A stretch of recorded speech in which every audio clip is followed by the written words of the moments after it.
Hai semua, selamat kembali ke channel The Honda guys bersama saya Ik. Hari tu saya dah review sebuah MPV daripada Honda, which is Honda Stepwagon Spada, yang dah diloadedkan dengan aksesori daripada Mugen. Dan hari ni saya ada sebuah lagi K-car daripada Japan yang rupa dia agak sama dengan Honda Stepwagon, tapi saiz dia kecil banyak daripada Stepwagon.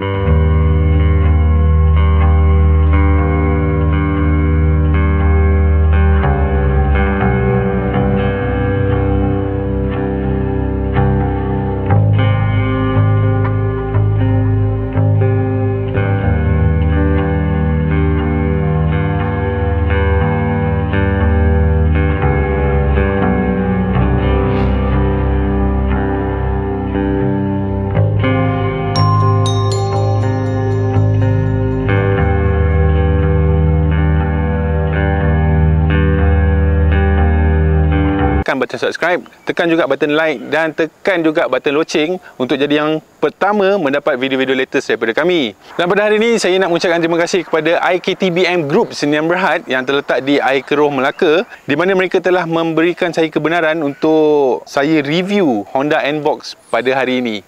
Berbalik pada cerita pasal N-Box ni, dia datang dengan dua generation. Generasi pertama, N-Box dikeluarkan pada tahun 2011 hingga 2017 dengan chassis kod JF1 dan JF2. Model yang saya ada hari ni adalah model generasi kedua yang mula dikeluarkan pada tahun 2017 dengan kod chassis JF3 dan JF4. Dan for your information, Honda N-Box dikategorikan dalam kelas K-Car di Japan, di mana kerajaan Jepun ada bagi beberapa insentif untuk pengguna-pengguna K-Car. Saya tak berapa sure apa insentif yang K-Car dapat dekat Japan, tapi kalau ada viewer yang tahu lebih lanjut pasal ni, maybe boleh komen sikit kat bawah.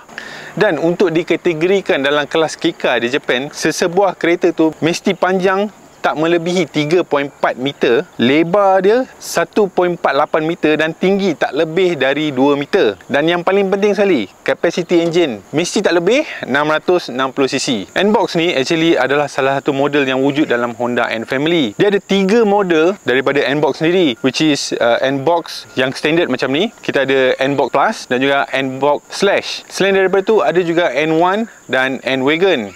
Pada mata kasar, rupa first gen dengan second gen ni tak banyak beza pun. Saiz, lebar, semua lebih kurang sama. Tapi yang membezakan paling ketara antara first gen dengan second gen adalah fender arch ni. Untuk first gen, dia punya fender arch lebih besar. Dia bentuk bulat dan bersambung terus dengan bumper depan. Tapi kalau kita tengok pada second gen ni, dia lebih subtle dan lebih kecil. Lagi satu, body line untuk first gen, dia antara gabungan bulat dan garis lurus. Manakala untuk second gen, dia ikut body line kereta, which is berpetak dan juga garis lurus. Another thing yang boleh kita tengok membezakan antara first gen dengan second gen adalah bonnet line. Untuk second gen, bonnet line dia akan bermula daripada garis badan kereta terus ke atas lampu. Tapi kalau untuk first gen, bonnet line dia daripada A-pillar terus ke sini, terus ke depan. Okay, another thing yang membezakan antara first gen dengan second gen adalah pada bahagian belakang. Jom kita tengok. Macam yang saya cakap tadi, another difference yang membezakan antara first gen dan second gen adalah lampu belakang. Untuk first gen, lampu dia lebih simple dan petak dan dia berwarna putih. Dia guna crystal clear lens. Untuk second gen, masih sama guna crystal clear lens, tapi dia ada shape berlekuk dekat sini yang kalau you guys boleh tengok, dia actually ikut body line kereta ni. Dan lampu dia lebih panjang. Another features yang korang boleh tengok, ada satu chrome line dekat dalam lampu ni yang terus bersambung dengan chrome bar yang ada dekat bonet kereta ni. Dan untuk rekod, panjang Honda N-Box ni adalah 3.395 meter, lebar dia 1.475 meter dan tinggi dia 1.78 meter. Lebih kurang sama tinggi dengan saya dah kereta ni.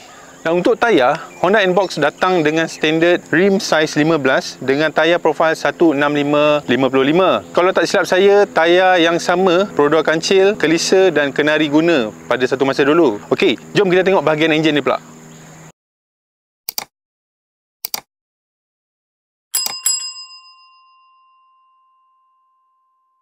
Untuk Honda NBox, dia datangkan dengan enjin yang sama dengan kod S07A, yang mana dia pun ada datang dengan dua version, versi turbo dan versi NA. Untuk versi NA, kuasa yang dihasilkan adalah sebanyak 58 horsepower dengan 64 Nm of torque yang bermula pada 3200 rpm. Manakala untuk versi turbo yang macam model yang saya ada pada hari ini menghasilkan sebanyak 64 horsepower dan 104 Nm of torque yang bermula serendah 2600 rpm. Dan untuk makluman, enjin S07A ni adalah enjin yang sama digunakan dalam Honda S660 yang saya pernah review dulu. Dan untuk enjin kapasiti 660cc ni sebenarnya tak laju mana pun. Top speed S660 tu 140 km sejam je. And it should be the same for this Honda NBox. Dah, kita dah tengok bahagian luar, kita dah tengok bahagian enjin. Jom kita tengok bahagian dalam.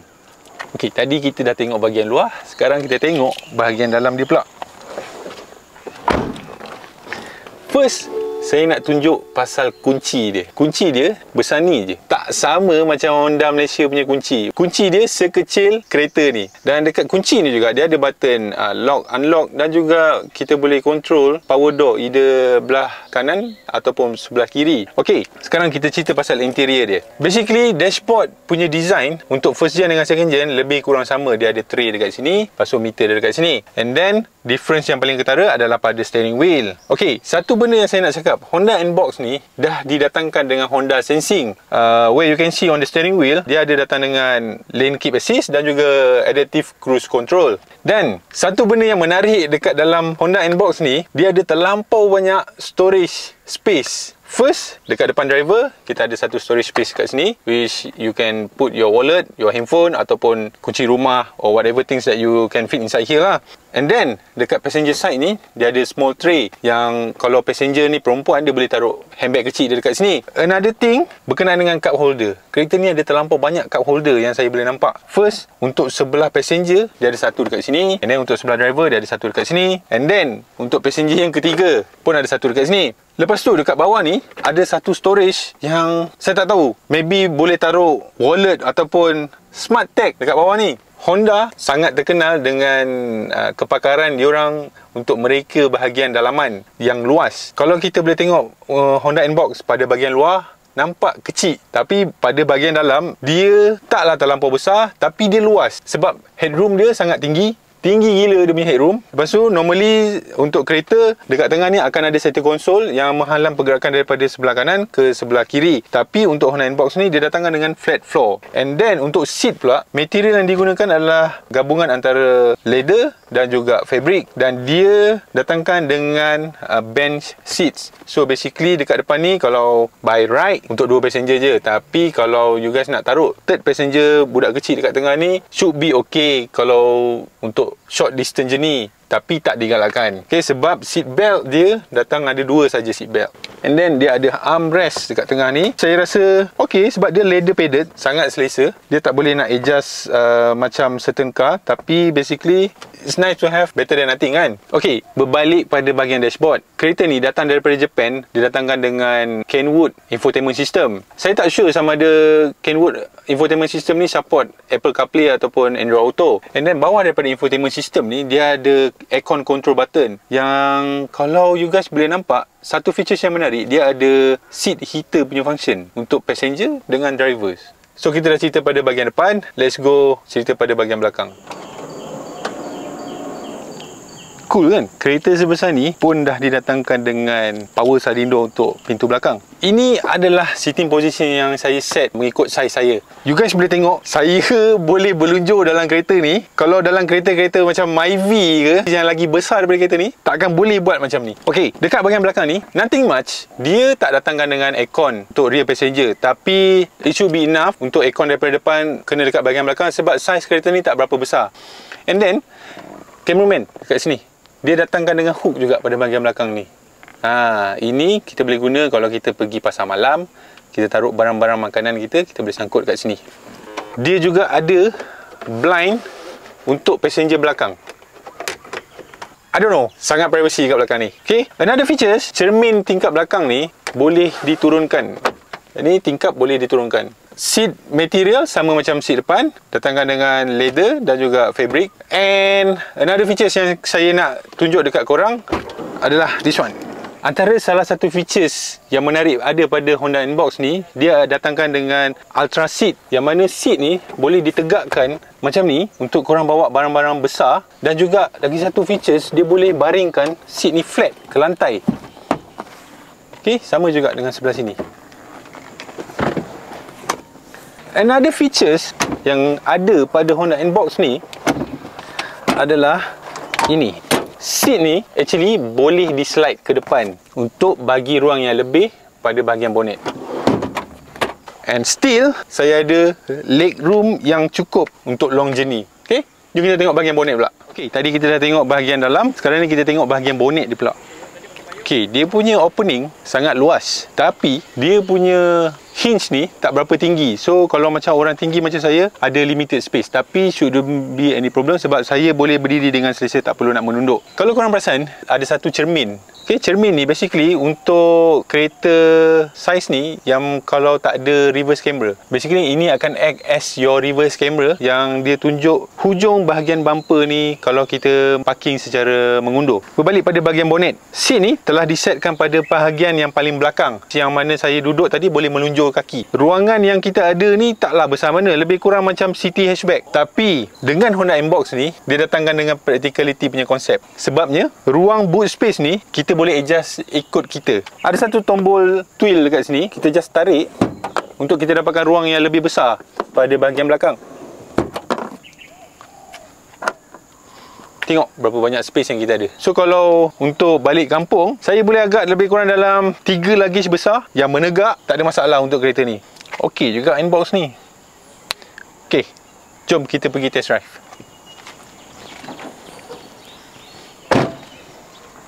Okey, sekarang saya berada di dalam Honda Nbox Custom GL 2020 bersama dengan saya, Abang Amran, salah seorang penasihat jualan di IKT Bank Group Sdn Bhd, Bang. Betul. Okey bang, terima kasih hari ini saya ucapkan sebab bagi kebenaran untuk kami di Honda Guys untuk review Honda Nbox. Okey, boleh abang ceritakan sikit pasal IKTBM dekat viewer kita tak? Okey. IKTBM ni ada 2 cawangan. Satu cawangan ada di Damansara. Oh. Satu lagi ni ada di Taman Tasik Aitro Melaka. Di Taman Tasik Aitro ni baru buka lah, baru dalam 4 bulan lah. Kita ada jual kereta import lah. Bukan kereta Honda saja, macam kereta ada lah. Macam-macam lah, maksudnya semuanya recon car daripada recon car. Daripada mana bang? Daripada Japan. Kita ambil semua daripada Japan. Semua daripada Japan. Semua quality, semua grade 5. Semua grade 5 grade 5 insya-Allah TikTok ni. Just nak tanyalah, kereta-kereta recon ni macam mana prosedur untuk customer nak beli kereta ni actually? Actually tak susah pun kan. Just WhatsApp kita cari contoh kalau yang bekerja, IC lesen dengan payslip. Berapa bulan? Payslip 3 bulan. Macam bank jugalah. Macam serupa kan. Tapi kita mudahkan insya-Allah, tak payah datang-datang kan. Oh, okey. Maksudnya by WhatsApp terus boleh kita boleh deal ataupun kita boleh nego dari situ lah. Betul. Okey, basically untuk kereta-kereta recon ni dia punya interest rate macam mana bang? Dia dikira sebagai kereta second hand ke ataupun dikira sebagai kereta baru dekat Malaysia? Okey, dia kira interest rate dia dikira kereta baru. Okey, Bank Islam sekarang kalau awak buat tak ada full loan, boleh dapat sampai 2.35, 2.45. Jadi kalau agak-agak yang mana nak loan tinggi sikit, kita masuk Maybank Islamic. Maybank Islamic dia interest 2.75 sekat sekarang ni dah. That mean dia boleh buat full loan ke macam mana? Ya betul. Full loan. Okey, untuk Honda Nbox ni bang, harga dia bermula daripada berapa? Honda Nbox ni tengok tahun. Yang macam kita bawa sekarang ini tahun 2020 lah. 2020 market sekarang lebih kurang 118, 120 lah. Bila dah harga 120 tu, anggaran monthly dalam berapa bang? Monthly kalau dia letak 10%, okey, dia kalau dalam 1,200 lah. Dalam 1,200. 1,200. I see. Untuk viewer, for Honda basically spare parts dia saya rasa tak ada masalah dekat Malaysia ni. Betul. Dia parts banyak yang boleh kita campur-campur dengan model-model yang ada sekarang ni kan. Betul. Macam tayar pun dia pun pakai tayar 165 basically. Tak berapa susah nak cari. Tayar saiz 15. Kalau katalah 165 tu susah, jadi boleh masuk 185, 175 pun boleh kan. Dia masih boleh fit dalam tu lah. Lepas tu ada spare part untuk enjin. Yang macam saya cakap, kereta ni guna spare part, guna enjin yang sama dengan S660 kan. Basically parts shouldn't be any problem lah. Sekarang ni dekat luar ni hujan tiba-tiba lebat ni, tengah-tengah lebat ni kan. Saya nak bawa test drive pun tak berapa nak berani sangat. Okey bang, macam mana viewer kita yang mana berminat nak cari kereta-kereta recon daripada abang? Abang boleh sharekan contact number? Okey, boleh tengok nombor saya kat bawah ni. Okey. Nama saya Amran bin Latif daripada IKTBM Aitro Melaka. Aitro Melaka eh. Okey, nanti saya akan sharekan nombor telefon Abang Amran dekat dalam description dekat bawah dan juga lokasi kedai IKTBM ni dekat mana. Dia basically dekat dengan MITC. Ya betul, belakang U-turn. Belakang U-turn ya. Just cari dalam internet. Masuk je IKTBM, insya-Allah boleh keluar. Okey. Alright, so berbalik pada Honda Inbox ni, saya cerita sikit setup suspension kereta ni. Dekat depan dia guna McPherson Strike, dekat belakang dia guna torsion beam, sama macam kereta-kereta Honda yang lain, macam Honda City apa semua. Dan dia punya rim, dia guna tayar 15 inci. Kereta ni datang dengan turbo. So far saya rasa dia, kalau nak cerita pasal underpower, yes, dia memang underpower sebab dia 600cc. And then top speed dia kalau ikut meter 140 km sejam. Sama macam S660 yang saya review. Tapi dengan S660, bila saya drive, saya tak rasa kereta tu underpower. Saya rasa seronok nak drive sebab dia CC kecil, handling dia best, and then dia ada turbo power. So power delivery tu ada. Tapi dengan Nbox ni, sebabkan hujan lebat, saya tak berani nak corner lebih-lebih. Okay, tapi untuk acceleration saya boleh katakan kereta ni okey. Dengan body size macam ni, walaupun dia 600cc, boleh bawa sangat lah bang kan. Kan? Lagi satu dengan luas dia. Tengok dia daripada luar kecil tapi dalam dia besar. Betul. Besar kan. Luas. Kita duduk macam ni kat sini pun lutut kita tak belaga. Saya ni padahal dua-dua kaki panjang kan. Saya ni macam okey, ni sitting position saya lah kan. Saya boleh duduk kan. Macam kita ada bawa satu lagi passenger kat belakang. Sinru macam mana? Dia rasa bawa duduk kat belakang. Sedap selesa. So walaupun dekat belakang tak ada aircon, kita masih lagi duduk dalam selesa dekat dalam ni. And then bila saya drive, saya tak pernah drive kereta yang ada cermin tegak macam ni. So basically saya punya view almost zero blind spot lah bang. Dia memang betul-betul tegak, and then saya boleh nampak clear. Saya tak ada risau terlanggar curbs ke apa. Walaupun hujan bang. Bagus kan? Another thing about fuel consumption. Kereta ni atas kertas rated dia dianggarkan lebih kurang dalam 4.3 liter per 100 km. Dan saya rasa kereta ni pun memang jimat gila minyak. Road tax berapa ringgit bang? Road tax tahun bawah RM20. Macam kancil kan? Macam kancil. Okay. Yang mana nak cari Honda Inbox ataupun apa-apa kereta recon selain daripada Honda, boleh datang kat IKTBM Group Sdn Bhd yang terletak di Aitro Melaka. Boleh cari Abang Amran. Nombor dia nanti saya akan sharekan dekat dalam description kat bawah. Untuk yang baru jumpa channel ni, support kita dengan subscribe channel ni, tekan button like dan tekan button loceng untuk dapatkan video-video latest daripada kami. Kita jumpa lagi minggu depan. Maybe kita akan ada review motor Honda pula bang. Okay, terima kasih sebab menonton.